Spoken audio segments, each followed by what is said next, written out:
Welcome everyone. Today in this video, we'll talk about role of leadership in personal, social and professional life. This is exactly what we'll be dwelling upon as to how a person should carry himself or herself in any context thereby. So let us visit this very small presentations today. Your behavioral style. When I see yours, the leader's behavior style, the style that you believe is the true fixation to be a successful leader, which you would be focusing, or should I say, which would have been focusing at a time to complete the profile.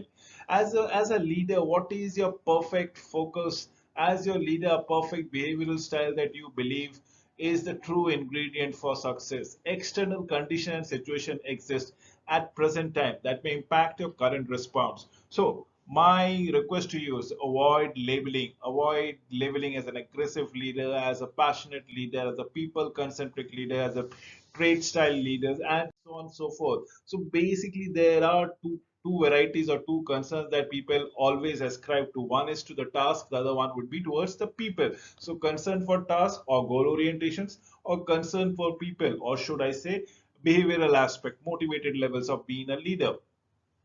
So if you see in the pic that I've put it in the slide, it is a yin and theories, which is a little bit of both is required for you to be succeeding. The good in the bad and the bad in the good, as this particular yin and theories already tells you. So if in for context of a task, let's say the leader would be more better, faster and numerical oriented person. It's a type A personality. Leaders would be all about it, interested in achieving the task quicker, interested in achieving a task at a much lowest cost level, uh, interested in achieving a task much faster and much better fashion than the compatriots concerned.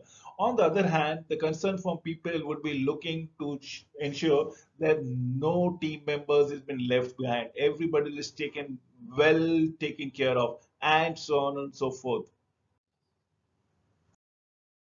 Process versus expediency. Now, there are leaders which would be looking into the process first, and there would be leaders who would be time oriented based on the time. So, the leaders who are process oriented will be thorough in their work, look into the comprehensive approach, need to make everything right in terms of perspective, in terms of costing decision, in terms of efficiency, in terms of productivity, the right decision at the right time. Whereas the leaders who are into the expediency theory, they would be looking to ensure a faster, quicker delivery of the result as the case might be. Now comes the leadership styles based on behavior. Now you look at it. I have plotted task and people orientation on the y-axis, whereas process and expediency on the x-axis. The previous two slides that I've just discussed with you. Now I'm trying to come up with a style which is pertinent for leaders to be successful, come what may. It might be on the personal level, on the social level, or even in the professional context. A person can be an analyzer, a leader can be an analyzer who would look after the task and process orientation. Whereas if a leader is on the orientation of the task and the expediency levels, on the time level, if you want to go out, they look to be a controller basis. People who are autocratic in nature, action oriented. Whereas if a person who is looking into the process part and the people part, as in ask and do with, it's all about stabilizer. They don't want to rub anyone in the wrong edges altogether. So they want appreciation and they want to get the things done through appreciative work altogether. At the same time, they value themselves to be looking that nobody's dignity has been lost in any fashion. So they would like to maintain the status quo around it. Similarly, for a people or leaders who are concerned with the people and the expediency as in telling part would be, it's all about being a persuader, all looking as a approval level altogether. And that is the behavioral style that comes around it as far as leadership is concerned. This is what you need to understand every now and then. So let us analyze all those four aspects one by one in this particular presentation, so we that ensure the role of leadership in be it any sphere, be it personal, social or professional life, should be head on and bang on position. Analyzer tendency towards perfectionism. A person who's analyzer, mind you, decisions and informations are provided usually on an accurate and a thoughtful basis, absolutely on a need to know basis, and uh, the accuracy should never be doubted as such. So deal with facts, data, logic, detail. Sometimes, often, many often than not, sometimes are slow to make decisions. Why? Because they are awaiting for data to form, data to come, and they would like to take decision on the basis on the back of factual data rather than on any perceptions or any imaginative data that they want to go around it. They don't leave any stone unturned. That's the reason why their decision comes a little lack. There is a little lack for the decisions to get implemented. May appear overly cautious and not good risk taker. Feeling and emotions are kept inside. So I have now these are the four quadrants that we will be talking about. So one is an A quadrant, B quadrant, C quadrant, and the P quadrant as it comes on around. So positive and negative as per the styles, if we are looking out here. So positives are they are industrious, they are persistent, they are serious, they are exacting, they are orderly. On the other hand, the negativity would be all about being critical, being indecisive, looking to be data oriented, too stuffy, too picky, and too moralistic before coming to a decision. So these are the positive and the negative vibes for these particular kind of leaders, as the case might be. So analyzers in team, what are they? What are their contributions? What are their limitations? Let me tell you the contributions of analyzer in a team. They are perceived as thorough, analytical, and accurate above else. Absolutely, you can never doubt on how they are modus operandi is all about it. Focus on getting things right, emphasis on tasks rather than on people. Whereas the negativity or the limitations are can be over analyzing things that don't warrant attention. Probably for every decision you have to at times go by your gut feeling, which the analyzer won't do it. The analyzer will keep on harping upon the facts that the data has to form and before they will actually jump in. So concern for getting it right is more, and that takes makes them a slow decision maker and freezes the team progress. Concerns from getting right is more, and that is the reason they get slow, can be perceived as aloof, and have an excessive concern with perfection that can stifle creativity in the group. This is what the limitations are all about it. Fears are of unwarranted personal criticism, as the case might be. This is what we look into forward it. So with analyzer, what do? We prepare in advance. We be accurate, give them the right data. We be direct, list pros and cons, be specific, be persistent, use timetable for action, provide tangible, practical, and evidences that comes around it. So these are the do's with the analyzer. What should we avoid, as in don'ts? They are basically disorganized or messy. They should not be casual or informal or loud. They should not rush to decisions making. They should not fail to follow through. They should not waste time. They should leave things to chances. They should not leave to things on chances. They should not threaten or cajole. Absolutely, they should take things as it happens. They should not use opinions as evidence, or they should not be manipulative, as the case might be. So, with analysis, you need to give them ample amount of time, and probably the decision should always be future orientation. You need to take the decision time. There is a time differently. They cannot work on an emergency situation where firefighting is going around it. They will not prove to be an effective leader, as the case might be. So please mind it. Now let us move to stabilizers. Now these are the leaders who are basically more concerned of maintaining the relationship quo or the status quo, as the case might be. So they, what are the personalities? They are warm, they are fuzzies, they are people friendly, their friendship is more important, they are good at juggling multiple tasks, as the case might be. Now remember, these are emotive people. They are concerned for feelings and all about it. They are dependable, definitely yes.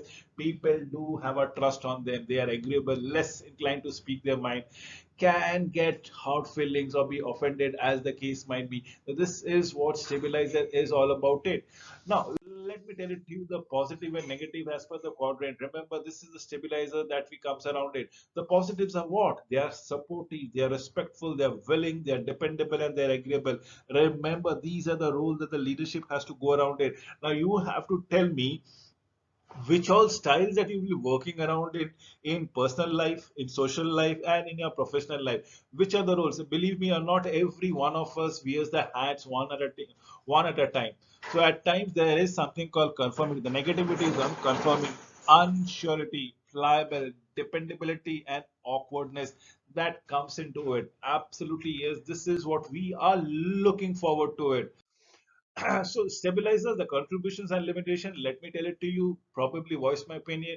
The stabilizers are often viewed as a team member, as a good team player. So basically there is a sense of camaraderie with them being in the team, emphatic, sensitive to the needs of the idea of the others, and most importantly, they would love to maintain a harmony. They would love to maintain the status quo. They would not like to create ripples in the team at any cost. Similarly, looking at the limitation part of it. So these people, the stabilizers, can be a little bit indecisive, unwilling to confront directly and resistant. Why? Because they are more concerned about people. Why? Because they don't want to hurt feelings about others. And that is the reason they don't want to confront directly despite the situation when warranting it out to be.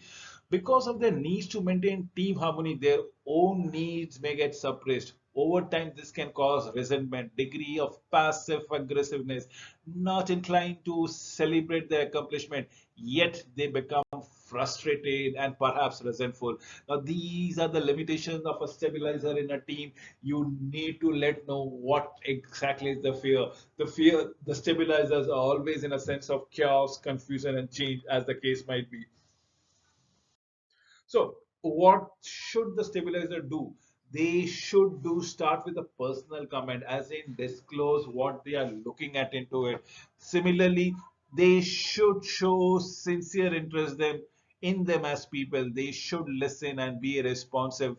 They should be casual and non-threatening. They should ask question, watch for hurting feelings and providing assurances as the case might be. Now, with stabilizer, they should not do what all things. Let me clarify to the audience of this video. They should not, I repeat, they should not rush into the business. They should not stick constantly into the business. They should not force them to respond quickly, because they are people oriented persons, and that is the reason they take a lot of time in taking harsh or probably negative decision. They should not be demanding, they should not be debating on facts and figures, they should not be abrupt, they should not be patronizing, and probably nobody should do decide for on behalf of them. Let them play it out, let them own their own decision as whatever comes around it. Let us come to the third quadrant of controller. Now, the personalities of the controllers are very similar. They are very strong, very decisive, and very focused. Absolutely, these are the people who have everything in the right tick right as far as an organization is concerned. They provide excellent, strong guidance to others, may appear pushy at times, demanding for both themselves and others. They're highly self-critical, they're efficient, they're recent, who actually waste time with an idle chit chat, as the case might be. Now, these are the controllers, these are the people who are go getters. They are unifocused, they will not leave any work undone until and unless they achieve their goals. That is what the controller is all about it. So let us understand the positives and negatives of the controllers. One, the positives are they are very strong-willed. Yes, definitely. They can move the mountain with their willpower itself. They're independent, they're practical, they're decisive, they are efficient. Now, negativity, they're pushy. Probably that's one of the scenarios that is not appreciated at any longer strength. They are pushy, they are severe, they are tough, they are dominating, and possibly they are very, very harsh. And that's what the negativities of the style is concerned. Let us understand their contributions and limitation. Now, as a controller, they are able to make decision when no one else can. So they are ready to be the person who can wear the pants at the time of requirement. They are not afraid to confront tough issues. They embrace change as a personal challenge. So these are the contributions that comes around it. But what happens? What are the limitations thereby? Probably can be perceived as overly opinionated. Now, why being overly opinionated? Because they have this fixation, they have an idea of fixation, and they usually do not budge around once they have confirmed their decisions or opinion per se. So they are very combative, arrogant, impatient, and probably do not consider anybody's and everybody's opinion per se. May overextend himself or herself due to the competing priorities and become inefficient.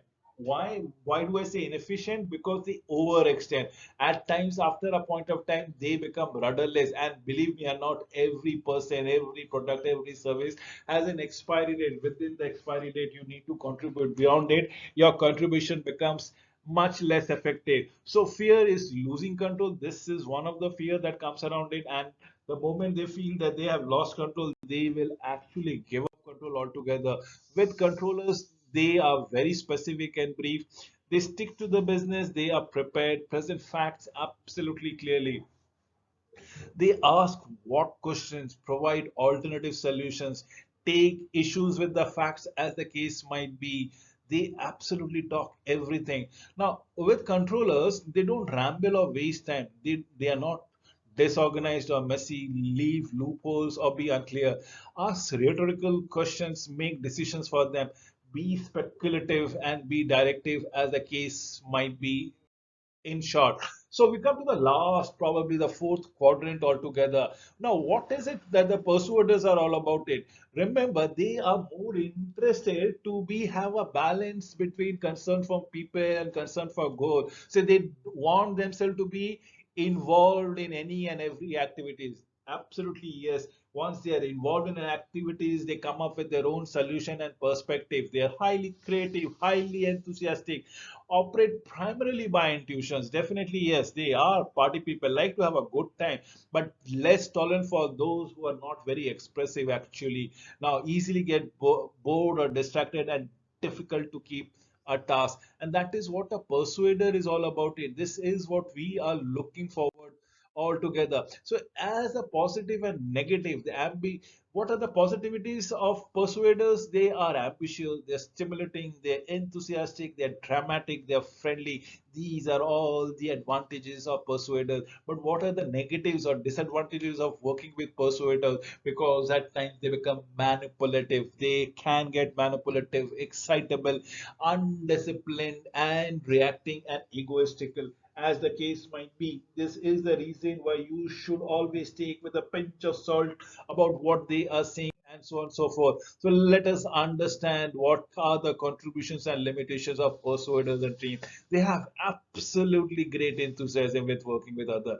They inspires and motivate others. They are always, remember, always available to work for, give positive feedback easily to others. Now these are the contributions. They maintain the harmony in the group. But what about the limitation? They can be perceived as disorganized, can be looked as a superficial in their approach, task, and people can overdo emotional expression. Now, that is what is limitations are all about it. We talk about fear in terms of being blamed or disliked. So that's the reason. With persuader, what should we do and what should not we do? Why am I trying to tell it to you? The four aspect of the leadership skills as to maintain the professional, personal, and social life. You will exactly come to know which one style to follow. As a persuader, you should always be fast moving and entertaining.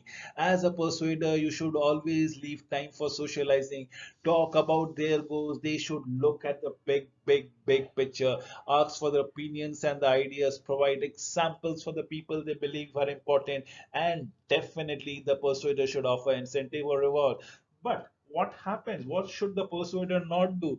They should not legislate. They should be cold, aloof, or tight-lipped, pressed for solution. They should not be looking for. They should not be looking for details or be dogmatic. Obviously, yes, we should not, or persuaders should not talk down on them. With this, I have elaborated the complete style of leadership which is required, and now you have to decide on the role of leadership with respect to your personal, social, and professional life. If you can tick the boxes right at the right appropriate time, at the appropriate situation, I believe success will bestows upon you. With these words, I come to an end of this presentation. Thank you for watching the